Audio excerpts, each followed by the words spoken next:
You've prayed, you've cried, you've waited, and heaven felt silent.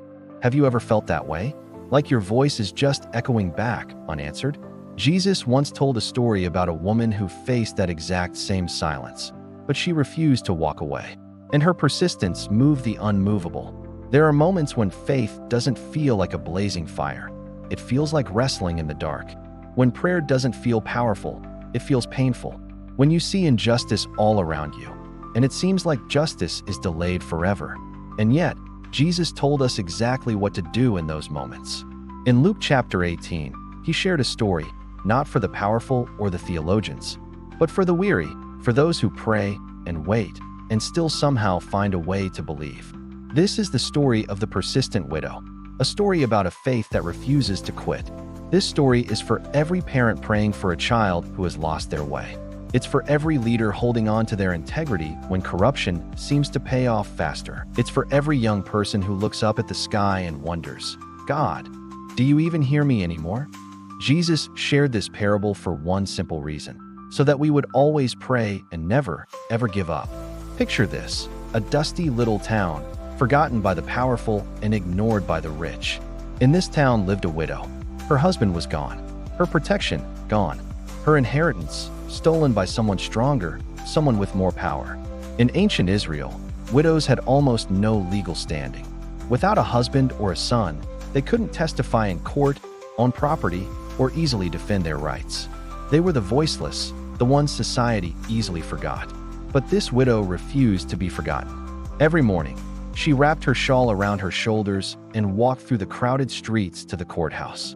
Inside sat a judge, a man with heavy robes, heavy rings, and a heart just as heavy and cold.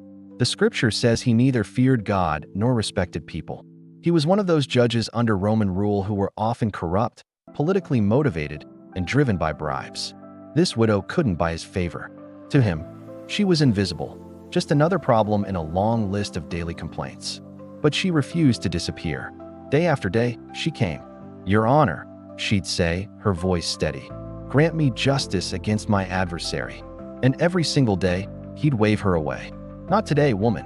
I have more important matters to attend to." Still, she came. Every sunrise, her sandals met the same dusty path. Every rejection only sharpened her resolve. Every moment of silence became fuel for her persistence. Her neighbors probably whispered, "Why does she even bother? He'll never listen." But in her heart, she might have answered, "He doesn't have to listen. I just have to keep showing up." In a culture where women rarely, if ever, confronted men publicly, her daily appearance was an act of radical social courage, a holy defiance.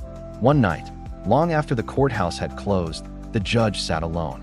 But he wasn't really alone. Her voice, her plea for justice, still echoed in his mind. The next morning, before she could even speak, he raised his hand and sighed. "Fine, I don't fear God, and I don't care about people. But this woman is going to wear me out if I don't do something. I'll give her justice just so she'll finally stop coming." And just like that, the widow's persistence broke through a wall of injustice that seemed unbreakable. Then, Jesus turned to his disciples, to us, and said, "Listen to what the unjust judge said." He wasn't comparing God to the judge. He was contrasting them. The message was clear. If even a corrupt, heartless judge who cares for no one will eventually yield to persistence, how much more will your loving Father in heaven respond to his own children who cry out to him day and night? And then Jesus asked a haunting question, one that echoes through the centuries to us today. When the Son of Man returns, will he find this kind of faith on the earth? So what does this mean for us? For families, some prayers are not short-term projects. They're long-term battles. A parent praying for a wayward child. A couple praying for healing in their marriage. A family praying for a financial breakthrough. Like the widow, you may feel powerless, but your persistence is your power. Every whispered prayer is another knock on heaven's door. Every tear is evidence that your faith is still alive. For business leaders and professionals, the workplace can feel unjust. Deals fall through. Honest people get overlooked. Sometimes, it seems like corruption is rewarded. This parable tells you, don't compromise your integrity for convenience. God sees your persistence and righteousness. When human systems fail, the sovereign judge of the universe still reigns. Keep doing the right thing, not because people notice, but because heaven does. And for youth and young adults, our generation is built on instant gratification, instant delivery, instant results, instant validation. But faith doesn't work that way. The persistent widow teaches us a lost virtue: consistency. She didn't give up when she didn't get results on day 1, or day 10, or day 100. God is shaping persistence in you, because what comes instantly rarely lasts eternally. This story teaches us 4 powerful truths. First, faith isn't proven by shouting, but by showing up. The widow didn't win through a fancy speech. She won through endurance. Heaven values consistency over charisma. Second, God's silence is not his absence. A delay does not mean a denial. Heaven's clock runs on a different schedule than ours. Every single prayer is stored, not ignored. Third, justice is God's specialty. We live in a world of broken systems. But Jesus reminds us, there is a judge who hears, who remembers, and who will act in perfect timing. And fourth, your persistence is an act of worship. Every time you choose to pray again, even when you feel nothing, you are declaring to the heavens, I still believe. Your persistence isn't nagging God. It's an expression of a faith that refuses to quit. Picture a mother praying beside her child's bed. She's prayed the same words for years, for healing, for direction, for salvation. And all she hears is silence. But this parable whispers to her, don't stop. Keep knocking.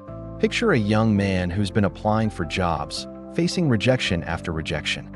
He's exhausted and ready to give up. This parable tells him, you are not unseen. Your persistence is building something eternal inside of you. Picture an entrepreneur doing everything ethically while others cheat and get ahead. He feels invisible, but God sees him. Every prayer, every knock, every act of righteousness, it is all recorded in heaven's memory. So how can we apply this? For families, try creating a prayer wall. Write down your unanswered prayers and commit to praying over them daily for 30 days. Watch what God begins to move. For leaders, refuse to cut corners this week. Let your persistence and integrity be your legacy. For young people, set one prayer or one life goal and commit to it for 40 days without quitting. And for everyone, start journaling the prayers God has answered to remind yourself that he does listen.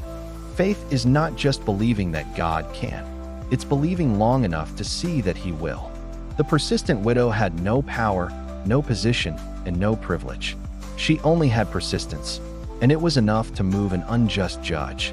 If persistence can move the heart of injustice, imagine what it can do before the throne of a God who is pure love. So when heaven feels silent, remember this story. Silence is not rejection. It's preparation. It's the quiet before your breakthrough. Keep knocking. Keep praying. Keep believing. Because a faith that refuses to quit is the faith that wins. If this parable has reignited your faith, type in the comments below, I will not stop praying, as your declaration of persistence and belief. Don't forget to like this video, share it with someone who feels close to giving up, and subscribe for more stories that bring the words of Jesus to life.